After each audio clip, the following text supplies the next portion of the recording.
What's up, everybody? DG here to do yet another Star Wars Black Series review. This is on the Episode 7 Resistance Trooper. You see, you got the Star Wars label right there. You got the Resistance Trooper in the package right there. You got the picture of him right there. You see it says Resistance Trooper. On this side, it also says it on this side. On the back, it says Resistance Trooper.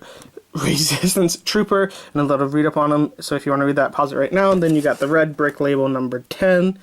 And Resistant Trooper and la-di-da-di-da-di. Let's open up this grunt and get into him. And here's the Resistant Trooper out of the package. I gotta say, he's an alright figure.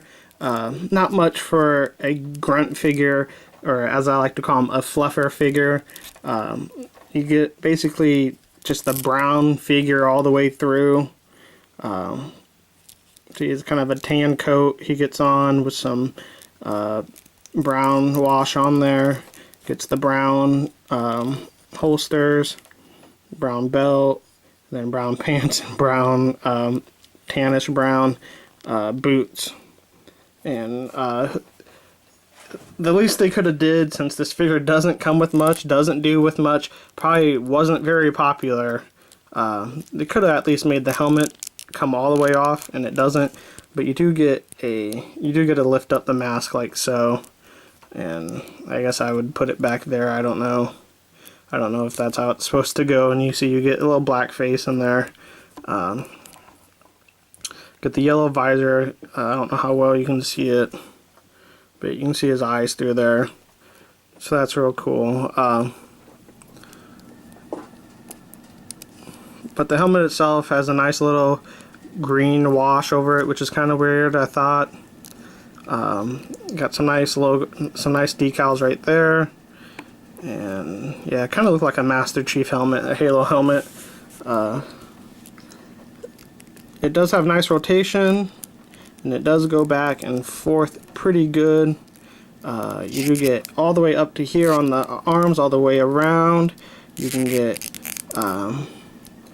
single jointed elbows as of course. And the wrist does move all the way around, and it does have an hinge. You get a little bit of an ab crunch, but it's restricted by the jacket.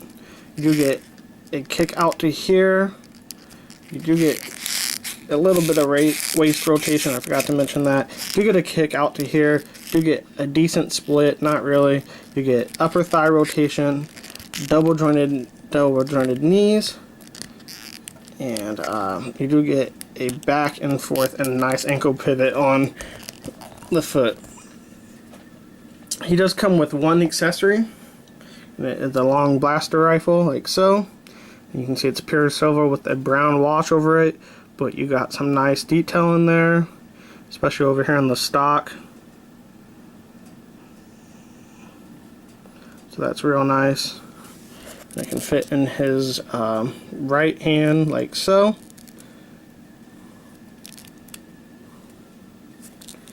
And he doesn't have a holster for it or anything, so that's kind of sad. So yeah, not much to this figure. My measuring tape fell, so excuse me for a second. You do see he stands right at about 6 inches tall. Here he is next to a Resistance pilot, otherwise known as Poe Dameron. You can see they're about the same height. If I can get Poe standing right on his feet. See, they're about the same height. Here is next to Rey.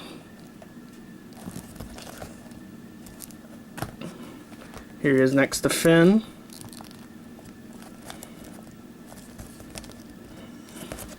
Here is next to a First Order Stormtrooper.